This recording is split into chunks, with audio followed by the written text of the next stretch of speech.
এবার শুনে নেন, আল্লাহ পাক বলছেন লাবিসিনা ফিহা আহকাবা, জাহান্নামের ভিতরে যুগ যুগ ধরে অবস্থান করবে। ওই জাহান্নামের আগুনের তাপ তোমার শরীরের উপরে দিবে। এই অবস্থায় তুমি চিৎকার করে কাঁদবে, আমার জন্য একটু পানির ব্যবস্থা করো। আল্লাহ পাক বলছেন লা ইয়াসুকুনা ফিহা বারদাও ওয়ালা শারাবা। আল্লাহ পাক বলছেন ওই জাহান্নামের ভিতরে ঠান্ডা পানির কোনো ব্যবস্থা থাকবে না, ইল্লা হামিমা ওয়া গাসসাকা। আল্লাহ পাক বলছেন সেই জাহান্নামের ভিতরে গরম ফুটন্ত পানির ব্যবস্থা থাকবে। ওই গরম ফুটন্ত পানি জাহান্নামীদেরকে দেওয়া হবে। জাহান্নামীরা পিপাসার তাড়নায় পান করবে, কিচ্ছু উপায় থাকবে না। শরীরে এমনভাবে আঘাত করবে, আগুনে এমনভাবে তাপ করবে, মনে হবে যারা একেবারে কলিজা পর্যন্ত স্পর্শ করছে, কলিজা পর্যন্ত পুড়ে যাচ্ছে। এই অবস্থায় মানুষগুলি একটু শান্তি পাওয়ার লক্ষ্যে সেদিন পানি পানি করে চিৎকার করবে। আল্লাহ পাক বলছেন লা ইয়াসুকুনা ফিহা বারদাও ওয়ালা শারাবা। বান্দারে, তোমাদের জন্য ঠান্ডা কোনো পানির ব্যবস্থা থাকবে না, ইল্লা হামিমা ওয়া গাসসাকা। তোমাদের জন্য থাকবে গরম ফুটন্ত পানির ব্যবস্থা। এবার সূরা নাবা থেকে আপনাকে কয়েকটি আয়াত আপনাদেরকে শোনালাম। এবার সূরাতুল হজের একটা আয়াত আপনাদেরকে শোনাই।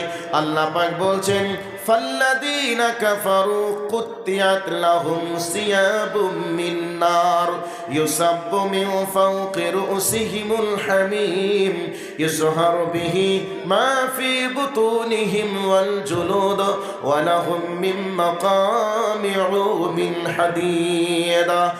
আল্লাহ রাব্বুল আলামিন বলেন জাহান্নামীদের জন্য জাহান্নামের আগুন, জাহান্নামের আগুনের পোশাক তৈরি করা হবে, জাহান্নামীদের শরীরে পরিধান করে দেওয়া হবে।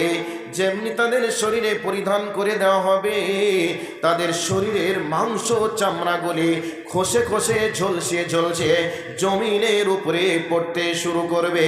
এমতো অবস্থায় তারা পিপাসায় কাতর হয়ে মহান প্রভু আল্লাহকে বলবে, মাবুদ রে, আমাদের শরীরে জাহান্নামের আগুনে এত তাপ দিচ্ছে, এত তাপ দিচ্ছে, আমরা লোড নিতে পারছি না রে মাবুদ, আমাদের জন্য একটু পানির ব্যবস্থা করো। এই অবস্থায় আল্লাহ পাক বলছেন তাদেরকে গরম ফুটন্ত পানি দেওয়া হবে। পিপাসার তাড়নায় তারা পানি পান করবে, গরম ফুটন্ত পানি। যেমনি পান করবে তাদের পেটের নাড়ি ভুঁড়ি ছিদ্র হয়ে প্রস্রাব পায়খানা রাস্তা দিয়ে ক্লিয়ার হয়ে বার হয়ে চলে যাবে। এই অবস্থায় চিৎকার করে কাঁদবে। এই অবস্থায় জাহান্নামের ফেরেশতাদের হাতে থাকবে লোহার হাতুড়ি। ওই হাতুড়ি দিয়ে তাদের মাথার উপরে আঘাত করবে, মাথা ফেটে চচির হয়ে যাবে, তাদের মাথা ভেঙে চুরমার হয়ে যাবে। এইভাবে জাহান্নামের ভিতরে আমাদের মতো আশরাফুল মাখলুকাত, যারা আমরা জ্ঞানী বুদ্ধিমান মনে করি, এই মানুষগুলিকে ওই জাহান্নামের ভিতরে এইভাবে শাস্তি দেওয়া হবে, এইভাবে তাদের আযাব চলতে থাকবে। ওরে আমার যুবক ভাই, ওরে আমার আব্বা জান ভাইরা, ওরে আমার আম্মুরে, খালারে, বোন রে, এই 60 বছর 70 বছর জীবনটাকে যদি কোরআন এবং হাদিসের লাইন অনুযায়ী যদি অতিবাহিত করতে পারি, তাহলে আমার আপনার জন্য জান্নাত যেন অপেক্ষা করছে। আর এই 60 বছর 70 বছর জিন্দেগিকে যদি আমরা কোরআন এবং হাদিস অনুযায়ী যদি না চালাতে পারি, তাহলে চিরদিন চিরকালের জন্য এই জাহান্নামের আগুনের ভিতরেই থাকতে হবে। আর